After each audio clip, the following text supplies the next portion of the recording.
Hey everybody, welcome to this week's episode of What Does Noah Think About a Thing That He Just Watched?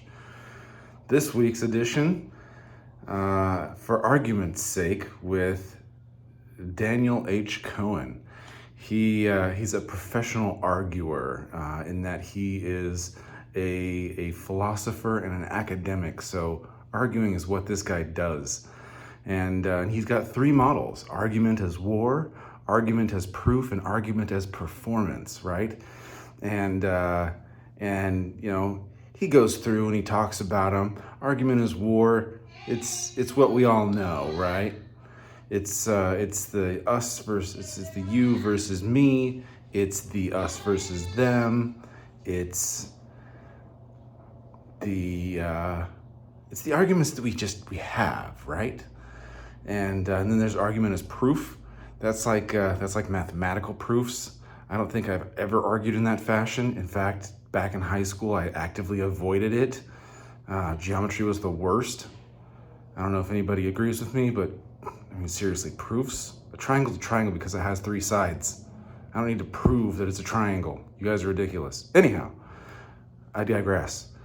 The final is argument as performance, right? And that's argument in front of a group of people where you're sort of perhaps trying to convince others of your idea or of someone else's idea, right? And you know, he breaks it down and he says, you know, the war metaphor is a bad one, right? It means that, you know, no matter what, there's a winner and a loser.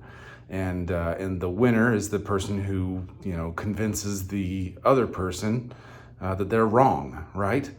And you know, the real winner there, he argues, is the person who gained knowledge, who did the mental gymnastics required to change their mind, right? And this idea of argument being adversarial as opposed to an opportunity for growth and an opportunity for compromise is where he's coming from, which is interesting because that's the tack I've taken with arguing for at least the last 20 years. Just the idea that we can both come to the table with opposing views and leave the table with those opposing views,